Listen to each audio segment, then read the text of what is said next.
What's up, everybody?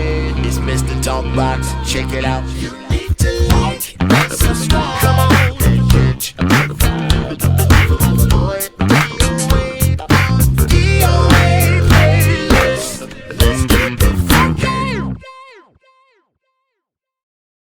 YouTube family and YouTube world, I hope everyone is well and blessed as usual, like I always do. Before we get started, please go like, subscribe, share the page, let everybody know you checking us out. And today is another special day. They're all special. Today is another special day. I have a very special brother with me who's just incredible, just as a person, number one, and then as a musician. I'm just honored to know this brother, not only as a musician, but as a producer. We're going to get into all of this stuff. Everybody see this brother right here. Y'all know him. The whole world knows him. He's an iconic young legend and just groundbreaking musician. And I'm so glad that he came out and answered my call, picked up the phone and the message and just responded to me, man.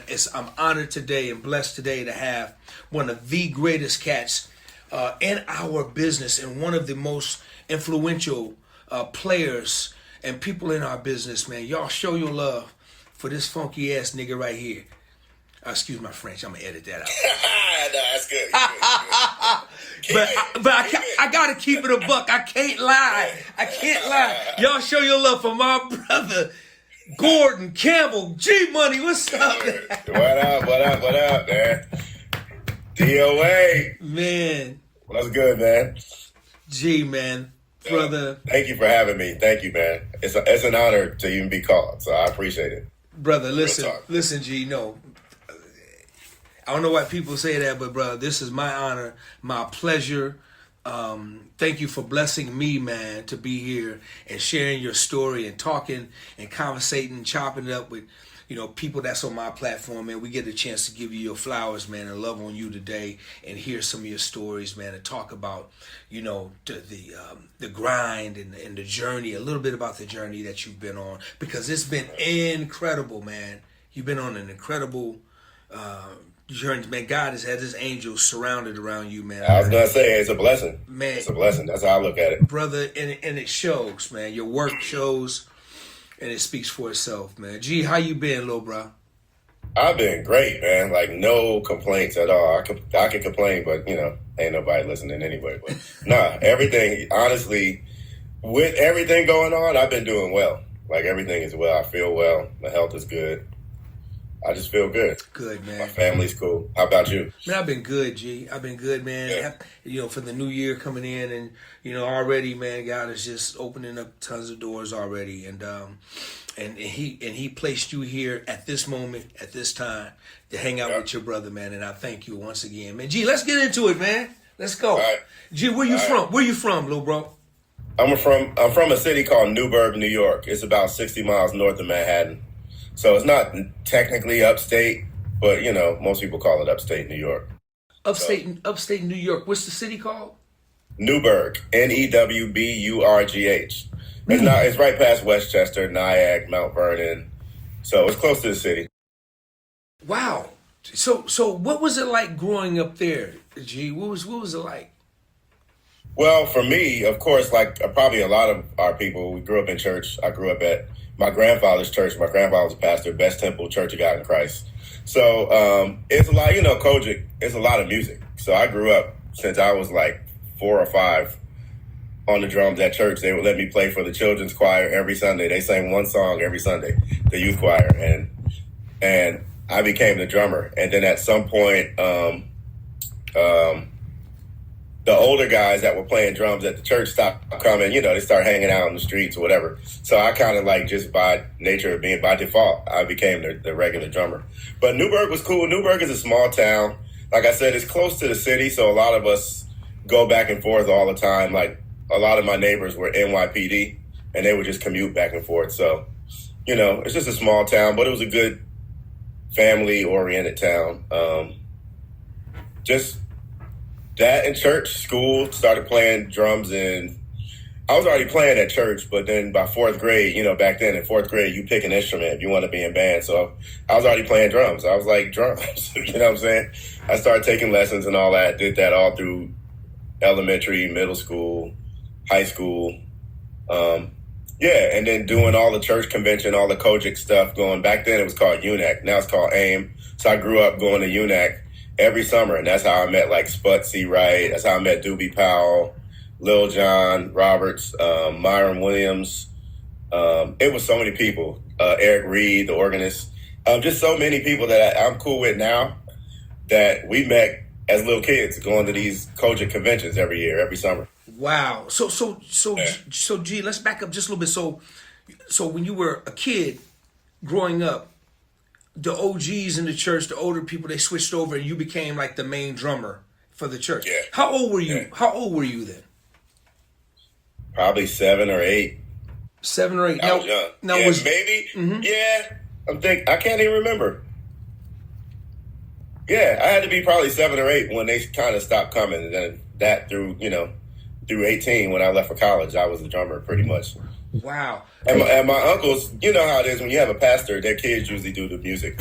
Right. The choir directors. So my mom's side, which it was my mom's dad, it was 13 kids. Out of them, at least 6 of them are full-on, like full-time organists. Wow. So I was always playing with one of my uncles. Every Sunday it was either one of 3 uncles that were like the main guys at my church that I played with. And back then it wasn't no guitar, babe. It was organ and drums. That was it for Kojic. Organ and drums. We had a piano, but if somebody came, they might play it. But basically, it was me and one of my uncles. So G, did it start on drums for you? Because I know, man, you guys, y'all play a bunch of different instruments. So did it start on drums for you, or did it start on bass, or how did your thing start? Nah, it started on drum. I'm a drummer, dog. I tell everybody, I can play other instruments, but I am a drummer. Like, hey, hold on, wait a minute. There's a clip of you playing the grease on the bass, man. So don't even try. Listen, and I saw it. I got that from watching y'all. I was trying to copy what y'all was doing.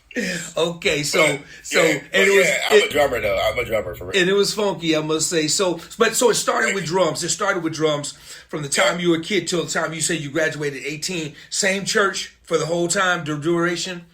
I had no choice. That was my grandfather's church. So I had no choice. What was Was your grandfather, was he strict on you, or were you, at the time you played at his church, were you out doing local gigs, like gigging with other bands and doing secular music or anything like that? What was that like? So number one answer is, well, pretty much no. Kojic was strict. It's a little lighter now. They still strict, but back then it was like, we couldn't really do nothing. I did play, because I played in school, so I was always doing school concerts.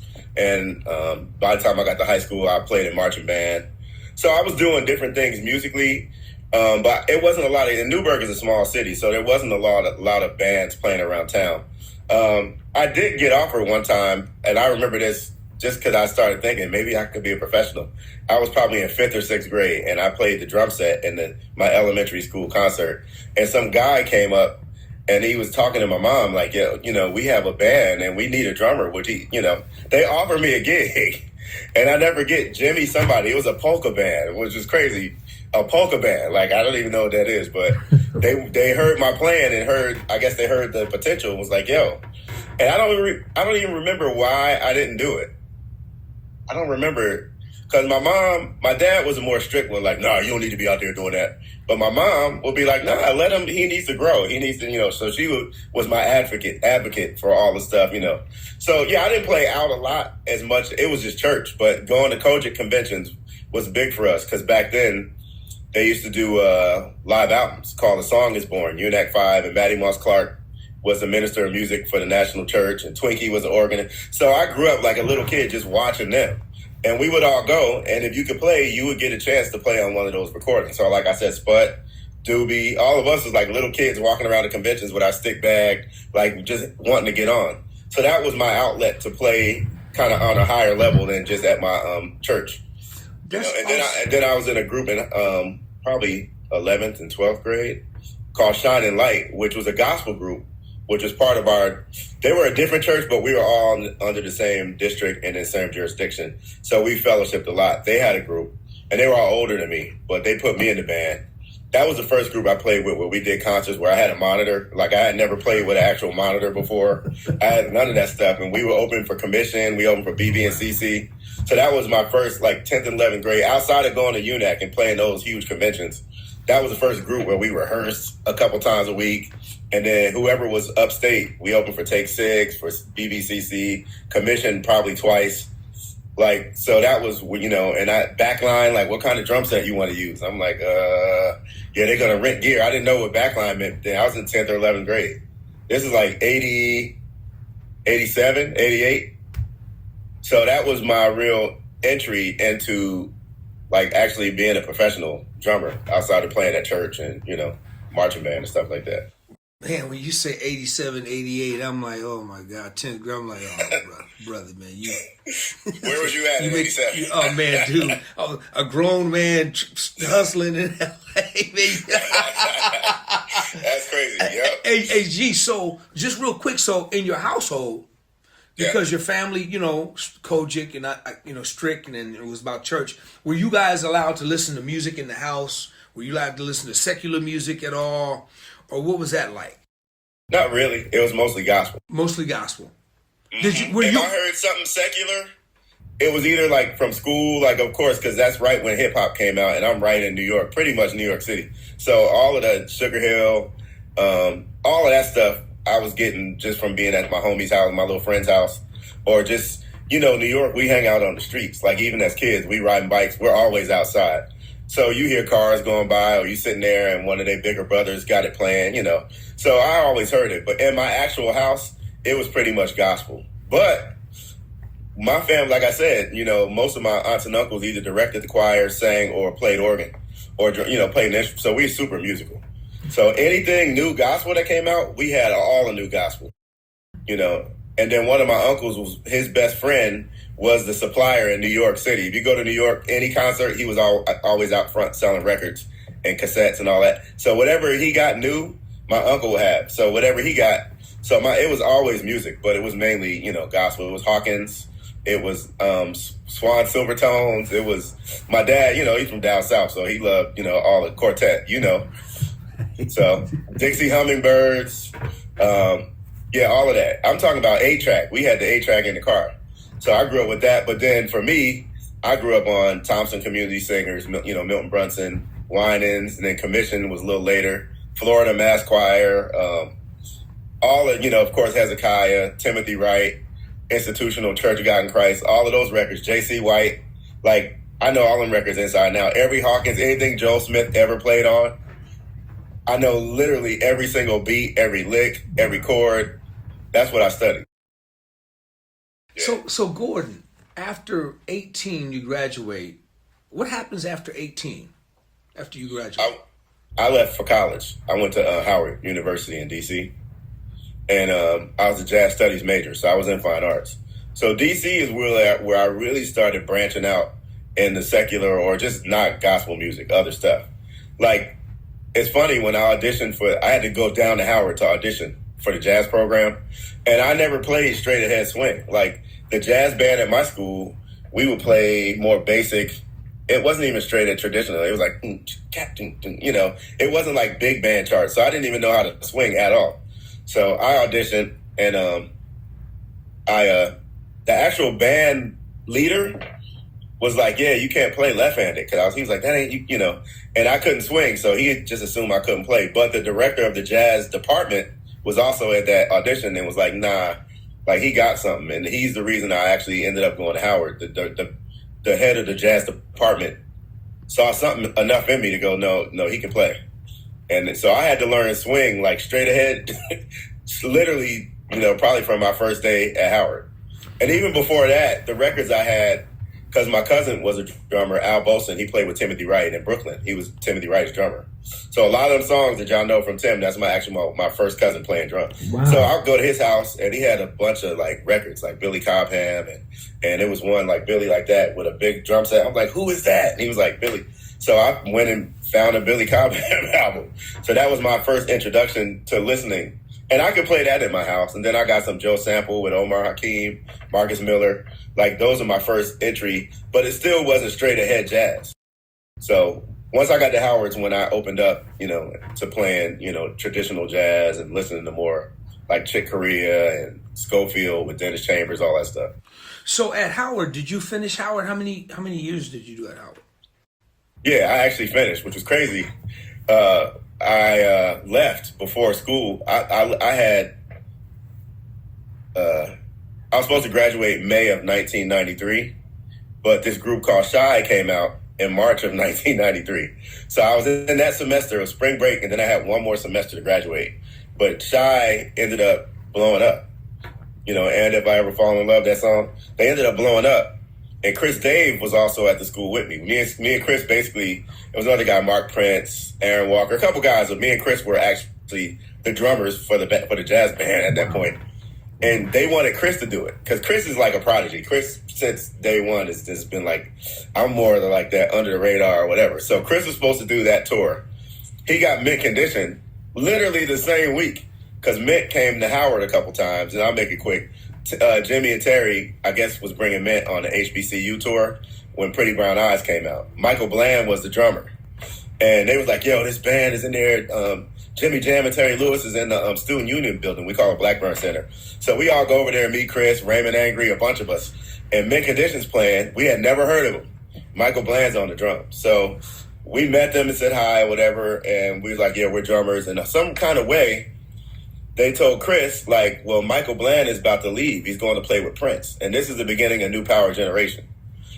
So we need a drummer. So Chris made an audition tape on my drum set because I had a regular kit. He had a bebop kit, so it wouldn't work. He made an audition tape and sent it to Stokely and them guys, and he got the Mint gig.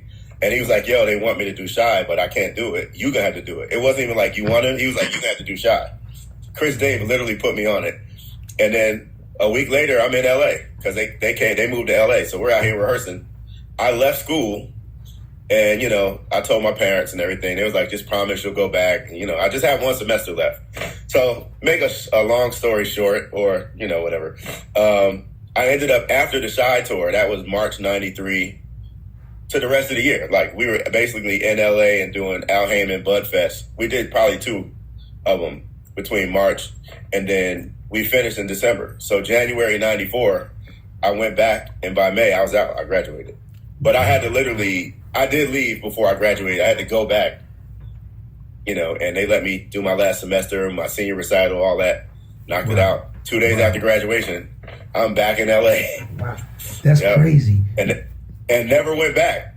That was so I was here all in '93, but that was May of '94. Once I graduated, I came back, and we did Arsenio. Matter of fact, it was the last week that Arsenio was on the air. Mm-hmm. And Shy did one of those things. So we came out to do that.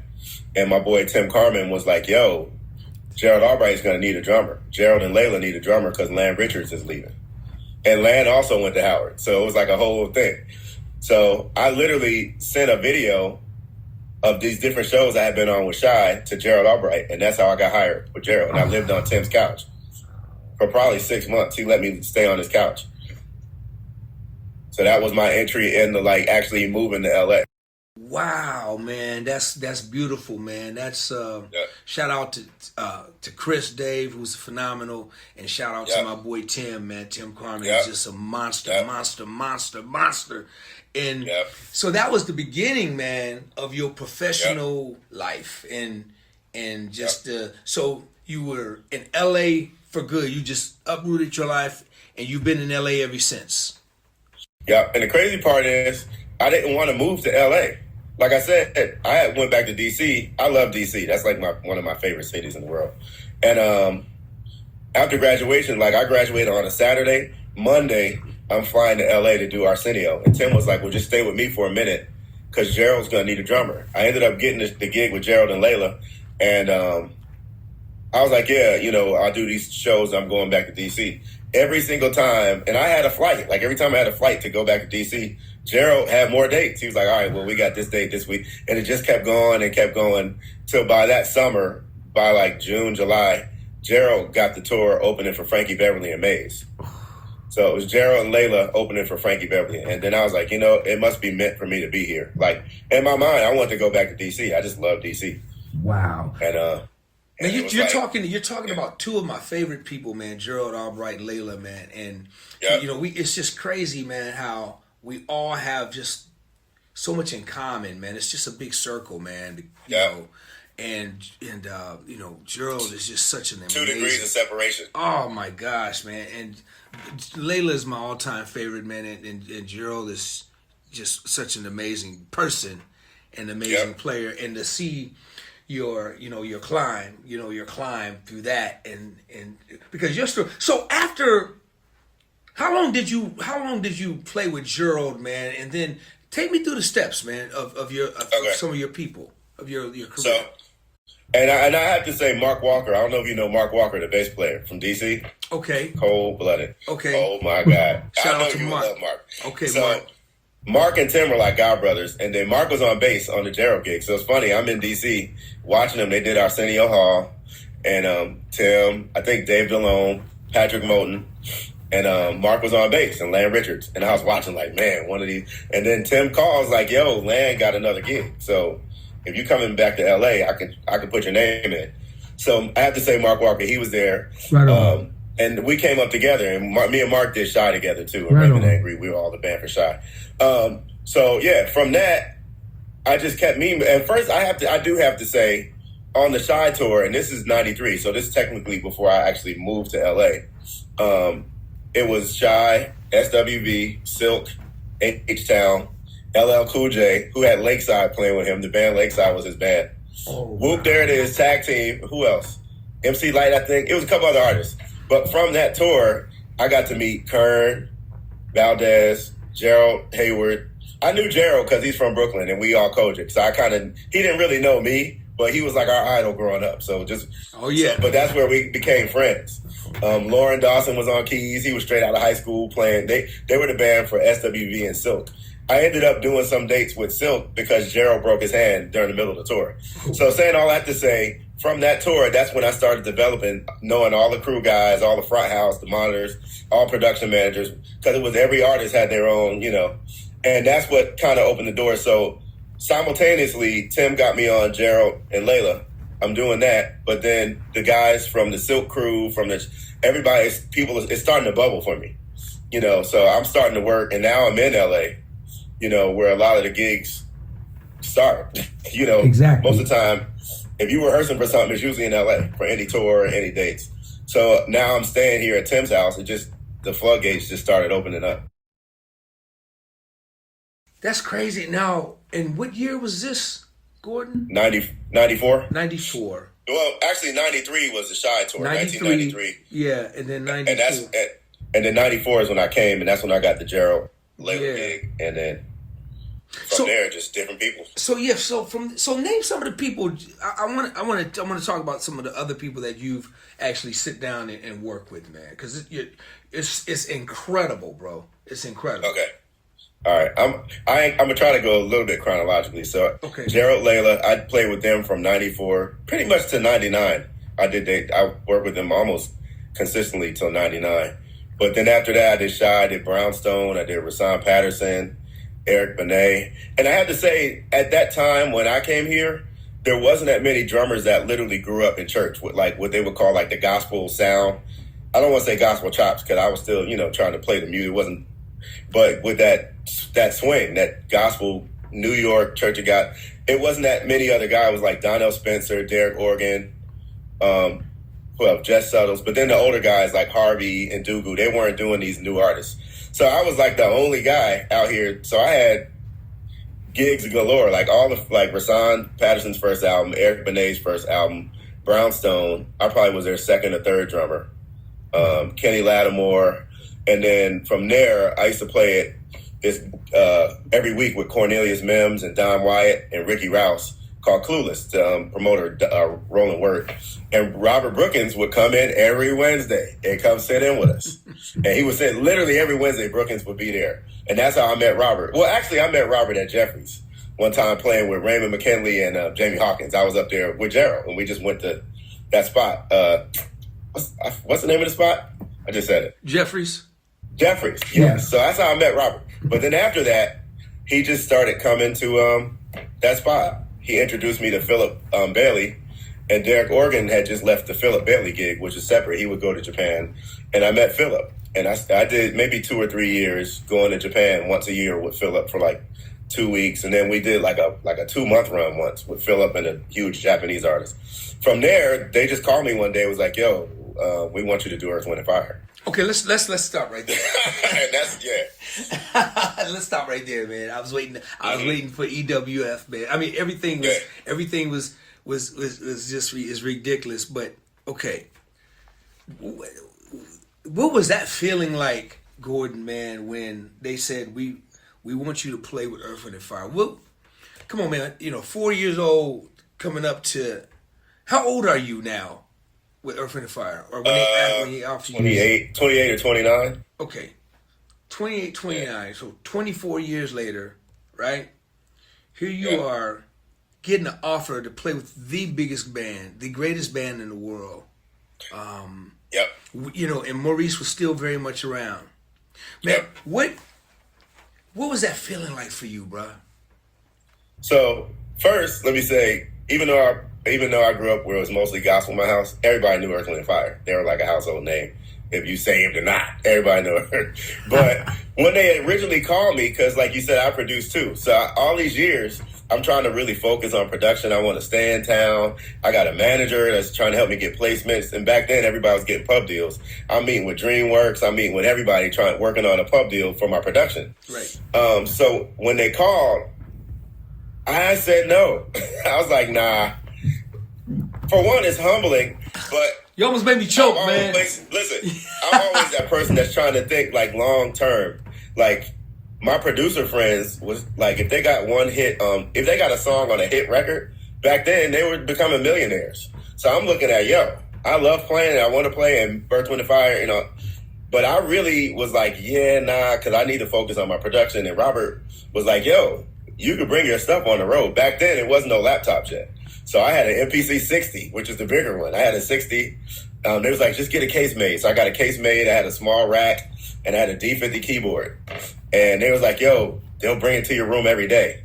So initially, I said no. I was like, I need to stay home and focus, and thank you for calling. I'm humble. But they was like, well, just come down and talk to Maurice. Come down to the office. Maurice had a studio in Santa Monica, right off of Wilshire. And so I went down. Management had their offices there too for Earth, Wind, and Fire. So they left me in the room with Maurice, and we just talking. He's like, yeah, man. So young blood. The way you see him is exactly how he was. The coolest. Yeah, I dig. Like talking like it was the 70s, but it was not. It was really him, and he was so cool. Within like 5 minutes of us talking, I was like, all right. He said, all right, well, go in there and tell him how much you want. And that's how I got that gig. I literally went like, I'm going to just go because I never met Maurice White, but I really need to focus on being a producer because it's literally 2 different lanes. And if they see you as one, as because you do both, as a producer, I don't even want them to know I'm a musician that tours because they look at you, it's different. So I was like, I really need to stay home and sacrifice everything to be a producer because I love writing, I love making beats, I love, But after I talked to Maurice, it probably was maybe a 10-minute conversation about what I'm doing, what I'm working on. And he was just so cool. I was like, all right. And he literally said, go in there and tell him how much you want. And that was a discussion. Man, I gotta give you a standing ovation on that, man, breaking that down between the difference between producer and touring musician, because you said it so beautiful, man, because you're 100% right. And I'm gonna ride with you on that. That's so true.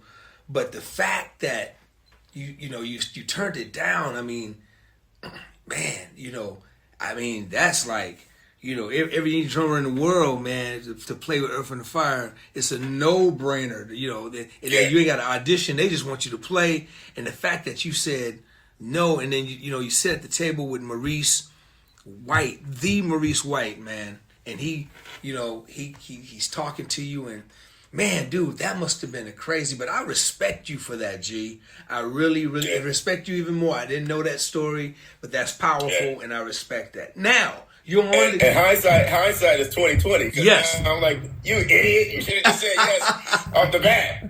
But for that reason, I really, it was like, I need to produce. And at that point, I was working with Kenny Lattimore. I was his MD. And they had me on a little retainer. So it was enough for me to stay home. Now I got a little bit of money. I don't have no pub deal, but at least I got a little bit of money and I can really focus on writing, So that was the other reason. I wasn't just like cold turkey. I had a small retainer that Kenny was giving me to be his MD and just stick around in case we got some gigs, whatever. And, well, for me, G, because you told them initially the first time, you told them no, and the fact, it wasn't like you told them no. They said, all right, man, we wish you well. Good luck, blah, blah, blah. We're going to go to the next one. It was like, no, man, because you told them no. I think they even probably had more respect for you for that till they really wanted you, and they wanted you to talk to the head boss. So I think, man, that's like really, really shows a lot of respect that they had toward you, your decision. But they didn't want to let you off the hook that easy. They wanted to see what it was. So, man, that's awesome, man. So now you're sitting with Earth, Wind & Fire. How long did you play with Earth, Wind & Fire? It's crazy because I only did about 3 years with them from 99 to 2001. Was Robert Brookins the musical director then? No, Morris Pleasure was. Robert was man. playing keys, but Mo was the MD. Mo was MD, man. Mo Pleasure. Yeah. Oh, man. Mo Pleasure. Getting ready to hook up with that dude. Mo Pleasure really? Was MD. Yeah, Mo Pleasure. Talk about somebody that plays every instrument. He played violin, he plays trumpet, guitar, bass, keys, like everything. The only one I really care about is bass, and I wish he would stop. I wish he would just put the bass down. And then one day he told me his first gig ever, his first professional gig was with Ray Charles. He was playing bass. Oh my gosh! I'm like, what? Yeah, no, that dude is. So he was. So Mo Pleasure was MD. What was that like, man? Night after night, man, playing those songs, man. What did that do for you? It's literally, and I think I'm the type of person I just do. I don't really think about it. I'm like, I don't know if it's I'm in the moment. I don't know if it's a gift or what. Once hindsight is when I look back like, yo, like I literally just played with like my idols. But while I was there, I was just in it, like trying to, it was a lot of learning because, and the crazy part, with Philip's gig, it was just Philip. So and Raymond McKinley actually was on bass, Robert Brookins, Mo Pleasure, Kevin Chocan was on guitar, Cleto Escobedo. So it was like a younger band at that point. So we were playing more hip stuff. And Philip, literally, this is what's funny now. It's going to sound funny. Philip, when he called me for Earth Wind, he said, yeah, man, I want you to bring that 90s feel that you got to the band. Like, from Earth, Wind & Fire standpoint, they get bored doing the same arrangements because they've been doing them for, 30, 40 years at that point. So I want you to bring that 90s feel, where sometime I won't hit the crash on the downbeat. Like it, but they wanted the downbeat. So I was doing it because Philip said, play the 90s stuff that you do on my gig. Once I started doing it, different people in the band was like, yeah, nah, we need that. So it really taught me, like, you got to, and they used to say, you got to drive the ship. You got to drive the ship. Meaning the whole band leans on me. Wherever I go, that's where they're going to go. So I got to be super rock solid. Them downbeats, I got to make it super clear. Bang! Whatever I'm playing, I got to lay it down to the point where it is a big stage. You've seen them a million times. It's a huge stage. It's about 3 different people. It's one main percussionist. When I was there, mainly it was David Romero. But then Tigger got a rig, Ralph Johnson got a rig. So it's all this different percussion. And it's a lot. So the drummer, you really got to like lay it down, like follow me. Basically, when I'm playing, I'm like, follow me, dog. And even when I teach now, I'm like, yo, we actually have power on the drums. If you slow down, speed up, if you break it down, they're going to follow you. So that's the power that as drummers we wield that we got to know and really be disciplined and take responsibility for it. Which is why you can't just be going crazy all the time because you set the foundation for everything that happens afterwards. Especially for that music, man. That music is such a groove gig, man. It's such a pocket gig, man. Man, bro, that right there is definitely got to be a proud moment, a staple in your life, man. Now, you also did a lot of work with George Duke. Yep. George Duke. And that might have been between Robert Brookins and Teddy Campbell is how I started working with George too. George is always just one of my favorite producers, singers, just writers, players. Just man, what was your time with George Duke like, man? What was that like? that was incredible too. Because George, like, you know, them cats like that, they don't necessarily want to rehearse and all that. They was like, bro, just come by. The first gig I did was he used to do Jesse Jackson's birthday party every year in LA and be a bunch of celebrities, and George was the MD. So that's the first thing I ever did with George, and that was because of Robert. Robert was playing second keys, right. And he was like, "Hey, Gordon." It was just an LA thing. We played Erykah Badu, John B. Like, I remember this stuff, and down on Wilshire Boulevard in Beverly Hills. But after that, Teddy was playing with George. He couldn't do a show, so I subbed. And George was like, just bring a kick snare hat to my studio, to my house. And we ran like 2 songs. And he's like, man, you got it. I'll see you at the airport. It was super like chill. And he's probably one of my most influential musical mentors because he was so good, but it's more innate and more organic. It's not like it's got to be, like I play with some artists, you got to play verbatim, whatever's on the thing, and you got to read the chart. And George is like, man, if the groove is right, just make it feel good. We're going to make it do what it do. And that was George. And so it was amazing playing with him. For one, I like variety. I don't like playing one style of music. I like playing now jazz. I like fusion. And then another thing, as I got to high school, a lot of my older cousins and friends were listening to George Duke till 6 o'clock in the morning and all that. So I had started listening to him probably the end of high school was when I started getting into George. So I was already a fan of George anyway. But he does everything from Reach For It, you know, the funk, to Guess You're Not the One for Me, R&B ballad, to the fusion. And then he played with, what's his name? What's his name? Stanley? Well, Stanley, but no. Oh, Frank Zappa. Oh, Frank Zappa. Okay. So we doing odd meter. Because we doing stuff 13/8, 15, like every bar is a different. So I love playing with George for the variety. Like one show, especially if we're in Europe, because he would do more Frank Zappa stuff in Europe because they loved it. We would go from Frank Zappa, Cosmic Debris, to something that Rochelle Farrell sang on, to the funk that he did with Mothership Connection that he did with Stanley Clarke. All this is one show. Wow. And then we do Brazilian Love Affair, and then we do, you know, a song called Diamonds, which is all da-da-da-da. It's straight up Brazilian. So I love George because it's just a variety of music. And then as a producer and just working with him in the studio a lot, wow, he's just a guy. Like, he could play anything. And for me, those are like my idols, like Marcus Miller as a musician and as a producer, because he produced A House Is Not a Home. He produced all the Luther stuff to Miles, to David Sanborn, to Joe Sample. Quincy Jones is the other one. They could do anything, like from Frank Sinatra Big Band to Thriller. Like, that's who I feel like I am. Stylistically, I like everything, and I listen to everything. And I find something to appreciate. So George was just one of those. He was my Marcus, my Quincy. So yeah, it was cool. And then he was chill. Like George, man, just playing with a lot of new pop artists over the years, I just be like, man, they ain't really paid no dues because they don't get it. But watching how gracious George was to fans who, like, he would never leave. Every show we do, and I'm talking about we be in Germany for 2 months. We just got off the bus, went straight to sound check, did the gig, and we're tired. He would not leave until every person's CD was signed or album was signed, or, you know, so that kind of thing I learned from watching him, like, man. Because, you know, the younger artists be like, man, I'm going to bed. Or a security guard. Right. George and a lot of the older people, even Earth, Wind & Fire, they were super gracious to their fans. And you got fans for life once you do that, you know. And I got one quick story before. Go ahead, man. We're in Germany. One of them late nights, we get to the hotel, it's like 5 a.m. And, you know, we got probably sound check at 2 or 3, so we got a few hours, but the rooms are not ready. When we pull up on the bus, there's a man standing outside with a garbage bag like this. A big full garbage bag like that. And we're like, yo, who is this cat at 5 a.m?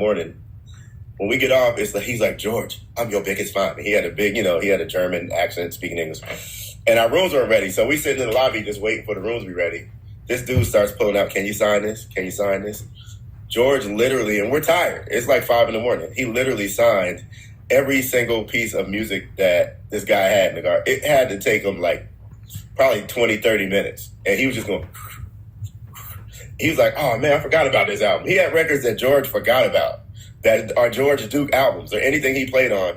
He signed every single one. And I guarantee that fan, you know, to this day is probably be like, you know, So I just learned a lot being around George, from the studio to playing to, and the last thing I'll say is he called me for a couple of his albums, but I was always doing either like, I would do a pop tour in the summertime. So Jessica Simpson, I was doing American Idol, different tours. And then he'd be like, yo, G, he called me G Money. G Money, I'm working on my album. Can you come do it? I'm like, yeah, I'm in the middle of a tour. So, but the very last album, which we never knew that was his last album, called Dreamweaver, I was finally home. Can you come do this album? And I did that album. And we didn't know. Jeff Lee Johnson was on there too. And he passed not long after we finished the album too. Wow. Probably a couple months. But we get in there. I'm like, yo, where's the click at? And George's studio, I don't know if you ever went, his live room is in his house, but it's down the hall. So you can't see him. It's not like a glass. You can just hear him in your headphones. Right. So I said, hey, where the click at? And all I heard come in my headphones, ain't no click. You the click. Count it off. That was George. And that's how I move. Like, it don't always have to be super precise. In Pro Tools and stuff, everybody wants to be perfect. Perfect is not what's funky to me. Perfect is actually the antithesis to funk. You know what I'm saying? But George, he was one of my guys that, like, if he can do it, then that's how I'm moving. When I did my album, it was like, that's how I thought. Everything ain't going to be perfect, but if it feels right, when I just press play, I leave it. If it feels right, it's perfect. I learned that. I learned that from Prince. I got that from him. But real quick, man, before we, as a kid growing up in Sacramento, we all, the king and our hero, our mentor, our leader was Robert Brookins, man. And we used to watch Robert Brookins at 17 years old, going on the road and coming back home with Stanley Clarke and George Duke. And this is when they were just on the top of the mountaintop. And Robert was just this phenom, teenager of our town, and that we all just admired and just wanted to be like. And, and now look, man, and Robert passed away. And, I want to say, rest well to my brother, Robert Brookins. Yeah, rest in peace, Rob. Rob. And the great he's the reason. Yeah, Earth, Wind, Fire, Robert literally is the reason. And the great George Duke, man, passed away, man. And, I had a chance to spend some time with George Duke, man. It was just, it was just incredible. And, but he was one of just the greatest guys I had ever met. Learned a lot in a short period of time. I learned a lot by him, and I listened to the records, man, as a kid growing. All the Duke records, all the Clark Duke records, all that stuff, man. I was a major fan of his writing and the singing and his harmonies and the way he voiced and everything, man. So,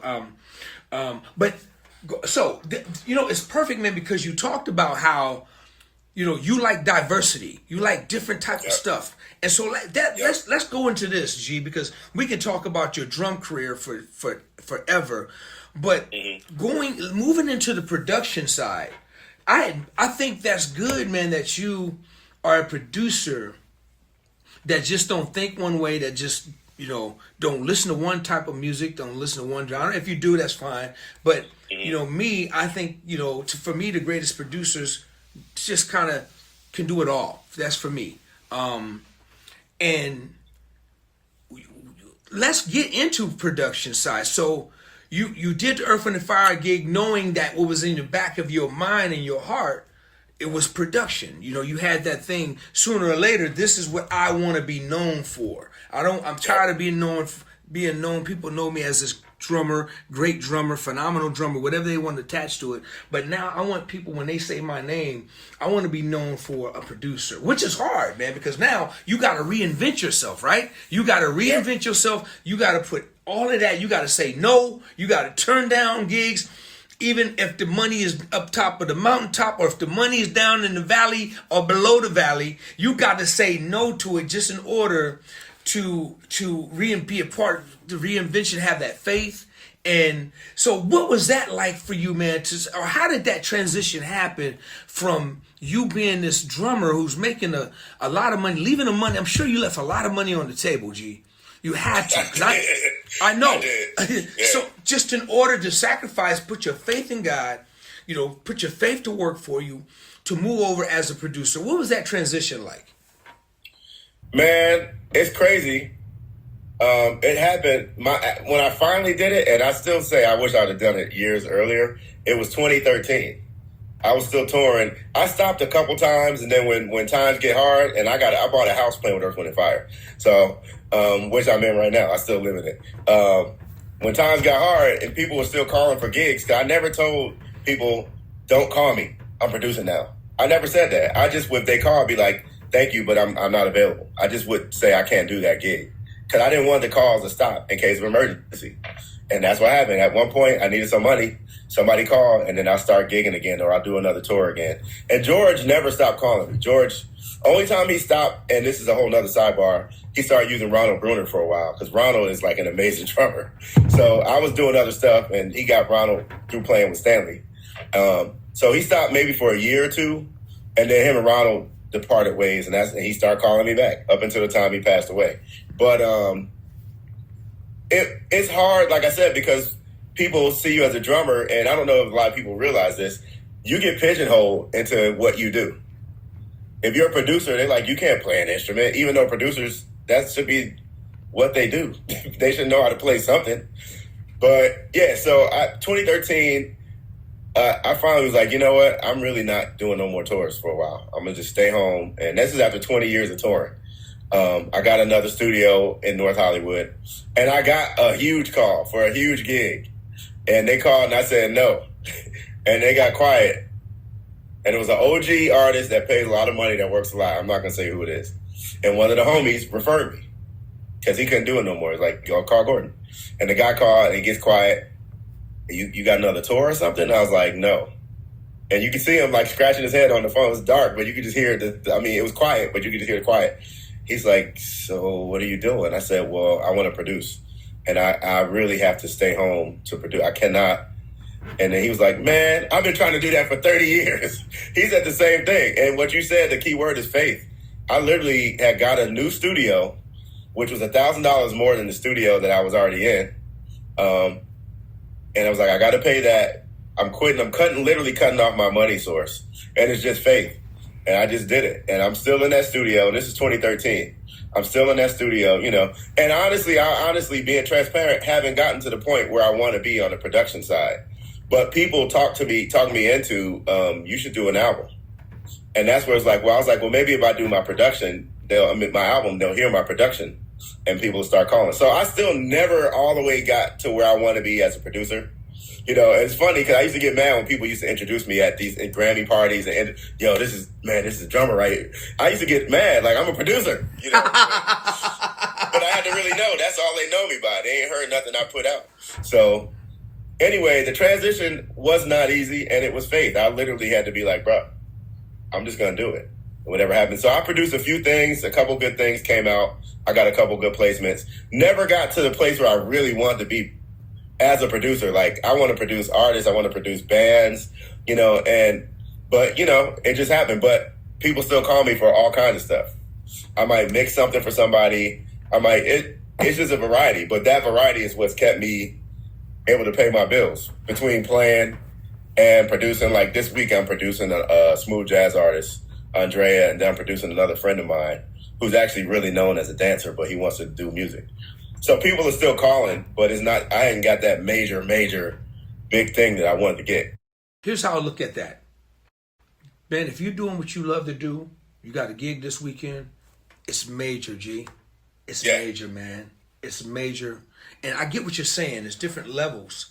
But the fact that you get to do it, man, and people recognize your gift and want to pay you and want to use you because they believe that you can help deliver their dreams and deliver with their product and put it and trust you with it. That's major, man. That's major. I want to get to your record, your solo record. Now, you just dropped your record. Now, is this your first one, G, or did you do a record way back? Is this your second? No. My first album came out November of 2020. So it came out during COVID. Everybody was like, so that I couldn't play out. I couldn't do anything. So my original album, first album, Conversations, came out November 2020. So now I have a new one that's about to come out, and it's just Conversations Live. We just went into East West Studios with an audience and cut those songs live, though. So with the artists and everything. So that's not out yet. So, G, it's rare. It's rare. I was had another conversation with someone. It's rare when a drummer, comes out with a solo record. That's kind of rare in just in modern history. I mean, I don't know many. I can kind of probably count them on, two hands. But what made you decide to? And Drew, you have so much favor, and you have a plethora of musicians and features on your album, which makes sense. It's dope. But what made you decide to do your own solo album versus getting the Gorden Campbell band or something like that? What made you step out and say, okay, now I'm gonna be Gorden Campbell the artist? Well, I guess in me talking to my friends and different producers, because I work with a few producers on a regular basis playing drums on their stuff, they just like, you should do an album. And one producer, Paul Brown, he's a big smooth jazz guy. I play on a lot of his records. He came to my studio once because I was cutting drums. And we were actually cutting in a room next door in my same complex. And he came by my room because I had to give him something. And the track he was playing, I just started playing the piano over it. I started playing the keys. I had a Rhodes out.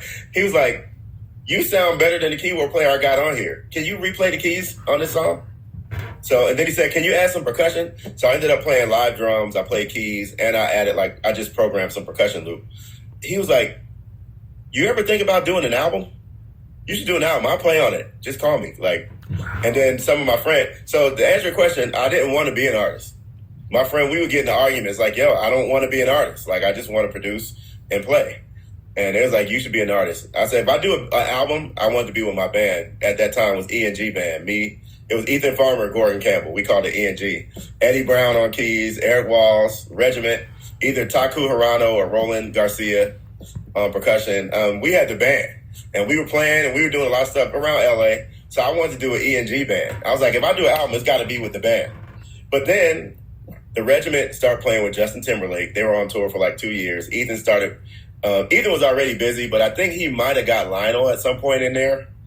And then he started playing with Lionel, which I know you did Lionel for a while too. And Eric Walls works nonstop with everybody. So nobody was ever home. Everybody was. So that's when I was like, you know what? I should just do my own album. And then with what made me really do it, with Snarky, Glassberg, Kamasi, Terrace Martin, who was the reason I got a record deal, Terrace. All of them putting albums out, and they're all over the place. They're not just one. They're not smooth jazz. They're not traditional. They're just whatever they feel like. That's what made me go, well, I could do that. And that's when I finally decided, you know what? Oh, on top of the fact, Terrace Martin, every time I would see him for 2 years, bruh, you need to do an album, bro. You need to stop playing. I'm going to hook you up with the dude at the label. Terrace Martin is one of the people, too. He's like, yo, you playing, dog. You playing with George Duke. That was all he said. You playing with George. And Gerald Albright was one of his idols back then. I met you with Gerald when I was 12. So different people literally talked me into it. So when I finally conceded, it was like, all right, I'll do one. I didn't even know what style of music I wanted to do because I like so many styles. So every day I would just sit down. Some days I would go in my studio and just put a click on and just play drums. And I would listen back to the groove. I heard a groove that sounded like a song. I would loop that groove and then build a whole song around it. So that's how the song, and then as I started doing it, and I kind of took the Robert Glasper Black Radio, how he had different artists on each song. And, and I'm not sure about this, but I think, because Robert had about 3 or 4 albums before that, straight ahead jazz. But he became a household name when he put all them artists on his album. So I'm like, I need to have all my friends on his album.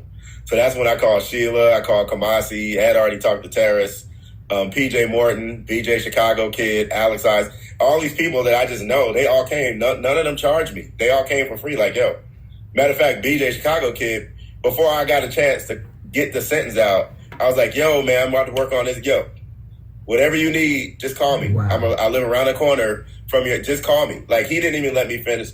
So wow. I kind of modeled it after Robert, after Black Radio, get all these artists. And each track I did, I already knew as when you're doing a beat, the melody, who would kill this. So in my mind, I'm like, yo, such and such would kill this. Such and such would kill this. I had a song that I wanted Stokely on that didn't end up working out. And he was going to do it. We talked on the phone, just didn't work out. But I had a song that I wanted B Slade on. I was like, oh, B Slade. And that's the song Pick Funk started. So we can get into that. But yeah, so what got me really into it was the fact that I just wanted people to hear my production. And then all of my friends were like, yo, you need to do an album. And I was like, all right. And I gave into it. You know, now I'm into it. Like, all right, let's get it. And I also look at the trajectory of like a Glasper or a Terrace, Kamasi, from their albums and from their artistry, from them blowing up. Now they're doing movie scores. Robert did the Miles Davis score. Kamasi scored Becoming for Michelle Obama. Terrace and Rob, they did the Laker thing that's out now. They're producing now. And it's probably, and they were already producing, but now it's probably on a different level because of their artistry and their fame is now they're in a room with different people. Yeah. And that's what I'm looking at my album. Like, all right, I need to be in a room with it's like you said, it's levels. So, you know, the initial thing was people talking me into it, but once I got into it, I'm like, yo, this could turn into not just me being able to play with my band around the world. And that's my goal for this year, to start touring with my band, you know, as an artist. But to get in those rooms so I can produce, you know, and especially like Sync right now is going crazy. Like, I'm trying to get in them doors. Well, I'm getting in them doors. Right as we speak, the doors are opening, you know, on the production side. Good. Man, I was, and I'm not going to keep you much longer, man, but I was so proud of you, man, for the work. When I walked into Vicky Max years ago, was producing the gospel work you did on her projects, man, and and that's when I first saw you at work as a producer, man, and this was years ago, but I was really, really proud of you, and I got to kind of know you as, I didn't even know that side, you know, I just knew Gorden Campbell as the drummer side that's played with everybody in the world, but when I saw that, and to still see you, you know, doing it and doing your own project and producing and working with other artists, man. Yeah, it's just around the corner, man. Just keep knocking down that door. You know, and I had to say, I'm following in your footsteps because you did it. You did it. Man, you got hits. All the billboards behind you ain't from no work. Hey, man, your story reminds me of my story, G. This first time I'm hearing it like that, but it reminds me of that because people thought I was crazy, man. But the thing about it is, we want something, and this is the reason for the platform, man. Because you know you're sharing this story. Here you are, geez, you've done everything, man. If God doesn't do anything for you, nothing else. I'm good. Dude, He's done enough, bruh. That's really, and I'm just not trying to be cliche. That is 100% fact for you and me both. Okay, let's put that out there now. So for people who's watching, we get it. We understand it. We are good. I'm serious. I mean, my career has been it's been beyond what I've ever even asked God for. So, but the thing is, man, the platform is for brothers like yourself and everybody else that's coming on here because, man, if it wasn't for people like you, Gorden, and, you know, people like Lil Rodney and Pick Funk and Jubu and all these great people, man, there would be no music industry because the artists cannot do it by themselves. They can't. That's why Maurice called you in that office, man, and gave you that whole 70s speech, man. I would have been a fly on the wall to hear that conversation. Listen. It was over after that. I was like, all right, you got me. Like, how do you say no to that? Bruh, so the greatest in the world calls you in and say, hey, man, okay, but check this out. He didn't say, all right, brother, we go find somebody else. Because guess what? The next person could have told him no. And the next person, right? So at the end of the day, man, I'm really thankful for having and you coming on because I want people to really understand, man, that, you know, we as backup musicians, side men, whatever you want to call us, man, whatever you want to call it, at the end of the day, the industry can't run without us. And whoever want to get mad at me can get mad at me. I don't care. But the industry as an artist, this man is producing records for artists. This man is playing for everybody in the world. And so, man, so to see you doing it now, something for yourself that belongs to you, that you own, there's nothing wrong with that. Dude, you've made a lot of people rich. Yeah, you got a crib from playing with Earth, and Fire, but them dudes got pyramids all over. Right, and you see it when you go, and I've been blessed to go to some of these houses. I already know. But it's a blessing, man, because as that 4-year-old kid, you never would have thought, bruh. You never would have thought you would be and have done what you've done, man. So, bruh, I am most proud of you, man. I'm going to make sure everybody. I'll put a link in the description of your album, and even I'm gonna put your discography, man, because I really want people. Because we just touching the surface. You guys have to really understand who this good brother is and how talented he is. Man, so what's on the horizons? What are you doing right now? Where you at right now? We know you got some productions coming up, but what is Gorden Campbell doing these days, today? So my main goal, even today, once I'm done, I'm heading over to my studio in North Hollywood. We're mixing my new live album. So it took a while. We recorded it last December, but I'm mixing my new live album. I'm about to put that whole piece together. With with like a marketing team. My first album came out and it was on a label, and they're cool people, but I just feel like I needed more marketing. So nobody knows. Everybody that hears that album is like, bro, this is like Grammy worthy. It's like no skips, all of this stuff. But a lot of people they don't know that it's out. So that's what my thing is now. Put this new album out, the live album, get a marketing team, have a marketing plan like months before it comes out, have it set up. So when it comes out, so I'm putting a new album out. I'm going to start hitting the road with my band. That's my goal, to answer your question. Cool. Put the new record out and hit the road. And then just get more production. I have a church that I play at every week. I've been there 20 years. We do a lot of big stuff too. So between all of that, I'm busy. It's been good. Real quick, man, let everybody know how they can go and get the album, the studio album, and the title and everything. Yep. The title of the album is Conversations, Gorden Campbell Conversations. And Gordon has an E in it, just to be clear, because most people spell it with an O. It's Gorden. So a lot of times people say, I don't see it. I'm like, how you spell Gordon? Anyway, you can get on Bandcamp, Gorden Campbell /Gorden Campbell. You can probably go to my website, GordenCampbell.com. And I don't have a lot on there because I'm redoing it, but you can definitely click on there and that'll take you to a link to buy my album. But Bandcamp right now is probably the best, most lucrative way. Or Spotify, Apple. It's on all the streaming platforms. Spotify, Apple Music, Tidal. You can find it pretty much. It's even on YouTube. The whole album is, they songed it off, on YouTube. So you can hear it. But you can connect with me on my Instagram. That's probably the best way. And that's Gorden512 at Instagram. Gorden, and the number is 512. Gorden, my brother, man, before I let you go, I got to ask you this last final question. You got 4 drummers, your top 4 drummers that you're going to put on Mount Rushmore. Who are your 4 drummers you're going to put on top of Mount Rushmore? I know, bro. I know. It's so many.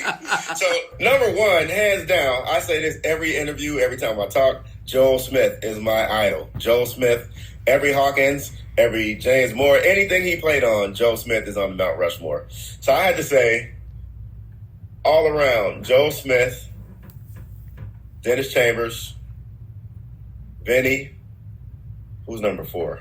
Because I love everybody.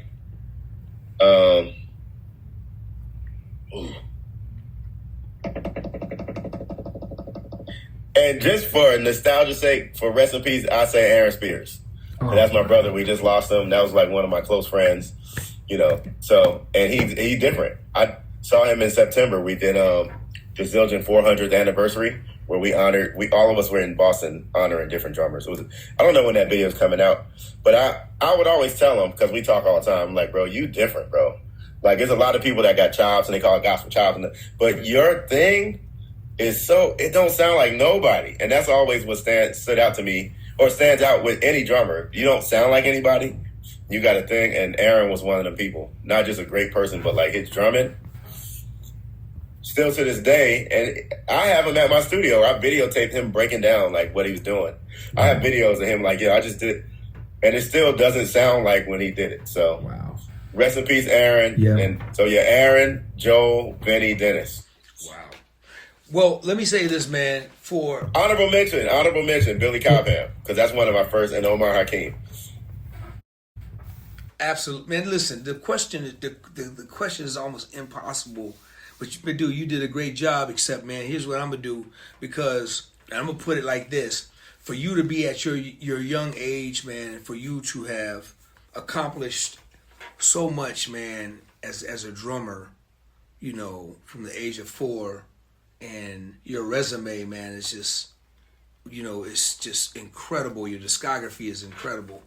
And not only that, man, you're just a great, great, beautiful brother, man. Just inside and out, man. And Thank you. Dude, I'm gonna put you. We're gonna add another face up there, man. I'm gonna put you on there as my pick, man. Man, thank you, man. I'm putting you up there, man. I gotta put you on there because you rightfully deserve it. Look, So I'm on there with the pick, picking out their, sculpting out their faces. That's all I'm doing. That's all I'm worthy of. Hey, man, we don't get a chance to hang or talk much, man. But yeah, man. I'm a big fan of yours, man. Thanks for having me. I'm proud of you, man. I support you, and I try to watch everything I can you doing, man. Just know, man. Anything you ever need from me, just pick up the phone, man, and you got it. And keep doing what you're doing, man.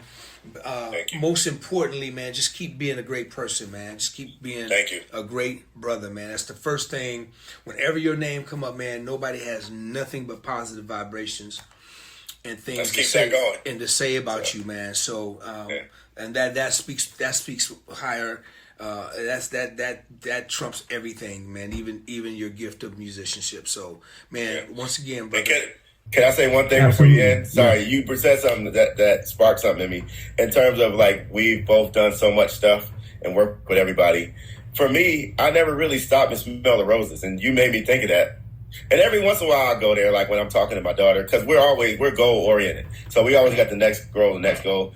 And we never stop to really go, like, man, I really have worked with everybody. Like, definitely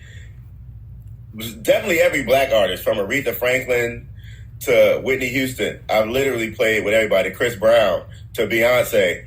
And it's like I never stopped to go, man, I actually accomplished some good stuff. And I think that's important for us in our sanity sometimes, because I'm always like, all right, what's next?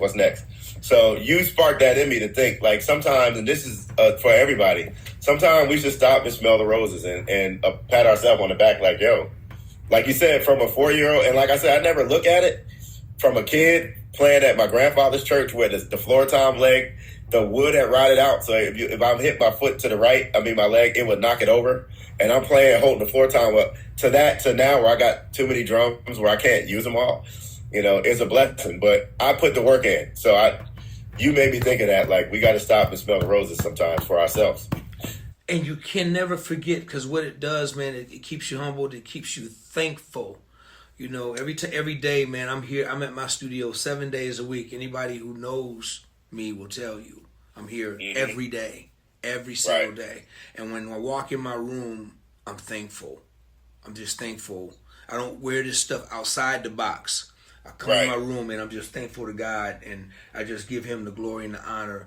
And it humbles me to say, me saying that, listen, I have nothing to complain about, man. First of all, the health, you dig what I'm saying? And then the things that God has already giving me. Right now, man, I'm living a greedy life, man. It's just putting like a cherry on top of the cherry on top of the, so I'm thankful, man. I'm thankful and blessed. And when I look at brothers like yourself and so many others, man, I see it. I totally see it, man. And I admire it, man. And I'm glad that you still young in this game, man. As you got a lot of years ahead of you, and I wish you the best, man. I wish you all the best in everything that you do, everything you put your hands on, that you touch, man.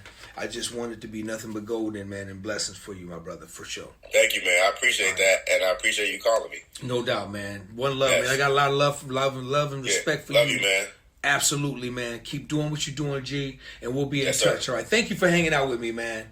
Yes, sir. Serious thing. Y'all, show your love for this funky brother, for this powerful man, musician. Everybody loves him. Everybody knows him in the industry.